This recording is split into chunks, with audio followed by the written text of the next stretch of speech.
Assalamualaikum warahmatullahi wabarakatuh. Hari ini saya nak buat ulasan UCL, perlawanan antara Liverpool versus Real Madrid, yang mana Liverpool kalah 5-2 pada perlawanan ni.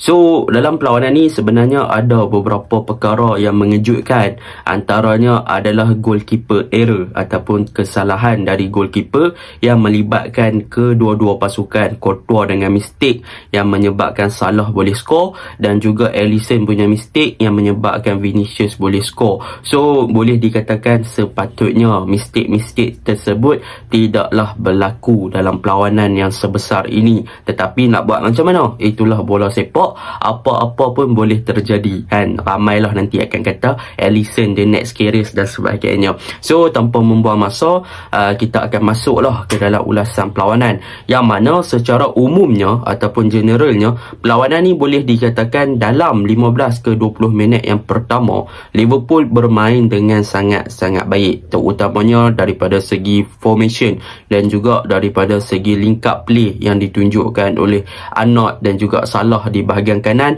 Memang sangat-sangat efektif dalam serangan mereka dan berjaya mengucang-ngacirkan barisan pertahanan pasukan Real, dan dalam masa yang sama mereka juga memberi satu pressure ataupun tekanan yang sangat banyak kepada Alaba, sehingga Alaba tak boleh nak teruskan game ni lah. Tetapi apa yang berlaku selepas itu, orang akan happy lah bila Alaba injured, sebab Alaba adalah salah satu defense yang memang famous dan juga terkenal dan memang solid lah. Tetapi kecederaan yang dihadapi oleh Alaba menyebabkan Ancelotti membawa masuk Nacho Fernandez, yang mana kemasukan Nacho Fernandez ni pula memberi impak yang sangat positif kepada bahagian kiri Real Madrid dalam meneutralkan dan juga dalam mematahkan gerakan-gerakan yang dilakukan oleh Salah dan juga Arnold ketika Alaba bermain. So, kita tahu Nacho ni dia adalah typical traditional punya defensive left back, bermaksud dia akan duduk low block dan dia akan duduk lebih berhampiran dengan Rudiger.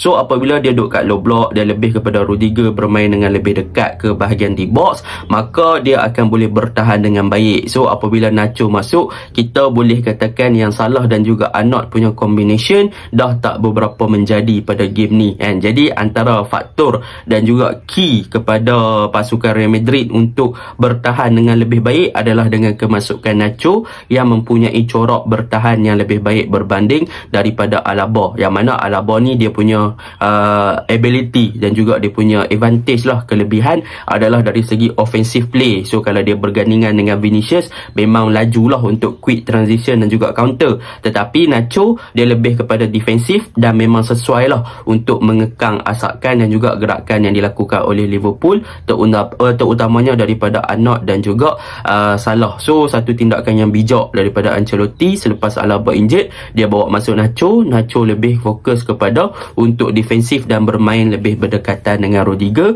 untuk blok pergerakan daripada Salah dan juga Arnold di bahagian kiri pasukan Real Madrid. Jadi, kita akan mulakan dengan pasukan Real Madrid lah dahulu.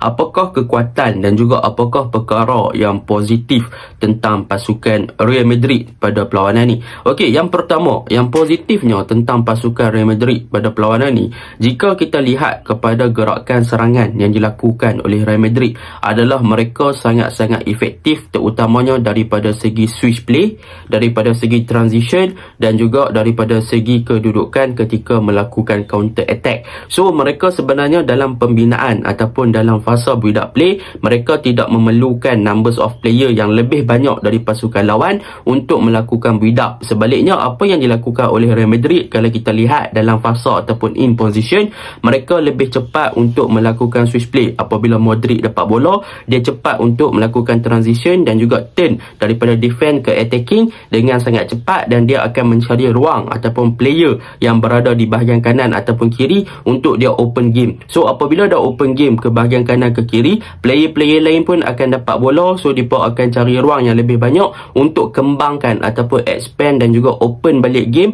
ke bahagian yang lebih terbuka. So, that's how bagaimana Real Madrid berjaya untuk meneutralkan dan juga memanfaatkan pertahanan pasukan Liverpool yang bermain dengan high line dan juga bermain dengan sangat terbuka dan memberi ruang kepada pemain-pemain Real Madrid untuk cepat melakukan quick transition position dan juga cepat untuk melakukan switch play. Dan yang paling penting ataupun perkara yang paling memainkan peranan dalam pergerakan Real Madrid ketika melakukan serangan bukan hanyalah daripada transisi dan juga switch play, tetapi adalah dari segi gerakan tanpa bola ataupun off the ball movement yang dilakukan oleh pemain-pemain Real Madrid memang sangat-sangat membantu dalam pembukaan game untuk mencari ruang-ruang yang kosong untuk mereka exploit dan mereka memanfaatkan ruang tersebut untuk penetrate bahagian tengah dan juga bahagian pertahanan Liverpool yang bermain boleh dikatakan di bawah below par lah. Memang bukan di tahap yang sebenar. So defending structure pasukan Liverpool untuk game ni dan juga transisi dari attacking to defend oleh pasukan Liverpool memang sangat-sangat menjadi persoalan dan menjadi punca kepada kekalahan mereka sendiri. Dan mereka punya midfield pun bermain dalam sistem double pivot, budgeted dengan Henderson serta Fabinho, tak boleh nak memberi cover up yang banyak kepada back four yang senang penetrasi ataupun senang ditembusi. So itu adalah salah satu faktor lah kenapa pasukan Real Madrid boleh untuk control game, terutamanya dalam 30 minit yang lepas 30 minit yang pertama dan juga di second half. Yang kedua, kalau kita lihat dalam pergerakan dan juga pembinaan build up play, antara player yang menjadi connector dan menjadi key player adalah antaranya Benzema. Untuk Benzema, bagi saya untuk game ni dia pandai. Sebab apa? Sebab kalau kita lihat kepada kedudukan ketika Liverpool berada di out of position, mereka berada dalam keadaan yang agak low block dan lebih bertahan. Jadi apa yang Benzema buat? Kita tahu seorang striker selalunya dia, kalau kita tengok Nunes, dia akan stay dekat atas, dia akan tunggu orang supply bola, ataupun dia jarang untuk track back seperti Firmino dan sebagainya. Jadi, apa yang dilakukan oleh Benzema adalah dia adalah player striker yang sangat fluid. Yang bermaksud dia boleh berada di mana-mana sahaja dalam keadaan padang untuk dia meminta bola, untuk dia receive the ball dan dia untuk dia create game dan juga untuk create space kepada winger untuk masuk lebih ke dalam. So, apabila ada player striker seperti Benzema yang bermain as a number 9 yang sangat fluid ni, maka dia pandai untuk attract pemain-pemain lawan untuk keluar daripada defend punya position, daripada mereka punya kedudukan bertahan untuk follow kepada Benzema punya position. So, Benzema banyak drop deep, banyak open kepada wide area, banyak melakukan link up play di kawasan situ. So, benda tu yang menyebabkan pemain pertahanan Liverpool tak boleh nak jangka apa yang Benzema sedang buat. So, Benzema punya movement dan juga punya link up dan juga connect antara wide area kepada central serta bermain dengan lebih narrow dalam keadaan yang small space, kedudukan yang agak kecil, menyebabkan Real Madrid lebih efektif dalam pergerakan 1-2. So kalau kita lihat typical serangan pasukan Real Madrid, mereka tak menggunakan numbers yang banyak pun untuk menyerang ataupun penetrate defense structure pasukan Liverpool ni. Mereka hanya guna Rodrigo, Benzema, Vinicius, Benzema, ada bantuan seorang tu pun dia akan touch one ball sahaja. So benda tu yang menyebabkan Liverpool berada dalam kedudukan yang sukar dan mereka punya defending structure memang senang kena penetrate, dan mereka punya Real Madrid punya orang kata apa 1-2 pass ni memang sangat efektif dalam kawasan yang lebih kecil. So peranan yang dimainkan oleh Benzema memang sangat-sangat baguslah untuk game ni. Tu yang kedua. Yang ketiga, boleh saya katakan antara faktor kemenangan pasukan Real Madrid adalah dengan adanya Vinicius. Yang mana kalau kita lihat Vinicius punya position memang terlalu expose. Sebab apa saya kata macam tu? Sebab kalau kita lihat kepada corak serangan daripada pasukan Liverpool, mereka lebih kepada pressing, mereka lebih kepada build up, dan bila mereka kena hilang bola, mereka senang kena counter, dan mereka mempunyai transition yang agak lemah daripada menyerang ke bertahan. So anak dia akan naik lebih tinggi lah untuk bersama dengan Salah bagi membentuk combination play. Jadi ruang yang ditinggalkan oleh anak tu terlalu banyak. So bila terlalu banyak, player Real Madrid adalah Vinicius. So Vinicius senang untuk exploit kawasan yang kosong tu untuk bermain dengan sangat baik di situlah. So Vinicius memang player yang cemerlang untuk game ni dan bermain dengan sangat bagus lah. So Vinicius antara key player yang boleh untuk pasukan Real Madrid guna dalam situasi counter attack dan lebih kepada direct. So antara kelebihan Vinicius ni, dia ada pace, finishing dia lawa, serius.